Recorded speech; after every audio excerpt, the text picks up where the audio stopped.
ಈ ಹುಡುಗ ಗಿಡದ ಬೇರನ್ನು ಮುರಿದು ಅದರಲ್ಲಿರೋ ಪೀಸ್ ನ ತಿಂತಾನೆ. ಅದು ವಿಷಪೂರಿತವಾದದ್ದ ಒಳ್ಳೇದ ಅಂತ ಕೂಡ ಯೋಚನೆ ಮಾಡೋದಿಲ್ಲ. ಹಾಗೆ ಫುಡ್ಗೋಸ್ಕರ ಕಾಡಿನಲ್ಲೆಲ್ಲ ಸುತ್ತಾಡ್ತಾ ಇರ್ತಾನೆ. ಹೀಗೆ ಮುಂದೆ ಹೋಗ್ತಾ ಇರ್ಬೇಕಾದ್ರೆ ಈತನಿಗೆ ಅಲ್ಲಿ ವಿಚಿತ್ರವಾದ ಪ್ರಾಣಿಗಳು ಕಾಣಿಸ್ತವೆ. ಆ ಪ್ರಾಣಿಗಳೇ ಮನುಷ್ಯನನ್ನು ಫಸ್ಟ್ ಟೈಮ್ ನೋಡಿ ಶಾಕ್ ಆಗ್ತವೆ.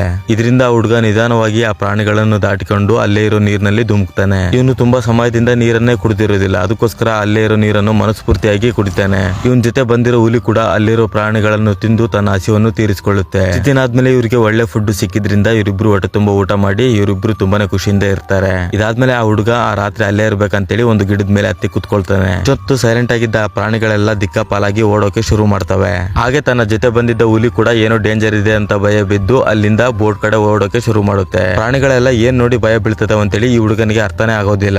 ಆಗ್ಲೇ ರಾತ್ರಿ ಆಗುತ್ತೆ. ಅವಾಗ ಇವನಿಗೆ ಒಂದು ವಿಷಯ ಅರ್ಥ ಆಗುತ್ತೆ. ಅದು ಏನು ಅಂದ್ರೆ ಅಗಲತ್ನಲ್ಲಿ ಕಾಡ್ತಾರ ಇರೋ ಈ ಪ್ರದೇಶ ರಾತ್ರಿ ಆದ್ಮೇಲೆ ನೀರೆಲ್ಲ ತುಂಬಿ ನೀರಿನಲ್ಲಿ ಇರೋ ಪ್ರಾಣಿಗಳೆಲ್ಲ ಸತ್ತೋಗಿ ತೇಲ್ತಾ ಇರ್ತವೆ. ಇದನ್ನೆಲ್ಲ ನೋಡಿ ಈ ಹುಡುಗ ತುಂಬಾನೇ ಭಯ ಬೀಳ್ತಾನೆ. ಆಗ್ಲೇ ಅಲ್ಲೇ ಇದ್ದ ಒಂದು ಗಿಡದಲ್ಲಿ ಉಳಿತಾ ಇರೋ ಹೂವನ್ನು ಕೀಳ್ತಾನೆ. ಆ ಹೂವು ತುಂಬಾ ಉಳಿತಾ ಇರೋದ್ರಿಂದ ಅದನ್ನ ನಿಧಾನವಾಗಿ ಓಪನ್ ಮಾಡ್ತಾನೆ. ಓಪನ್ ಮಾಡಿ ನೋಡಿದಾಗ ಅದರಲ್ಲಿ ಒಂದು ಮನುಷ್ಯನ ಹಲ್ಲು ಇರುತ್ತೆ.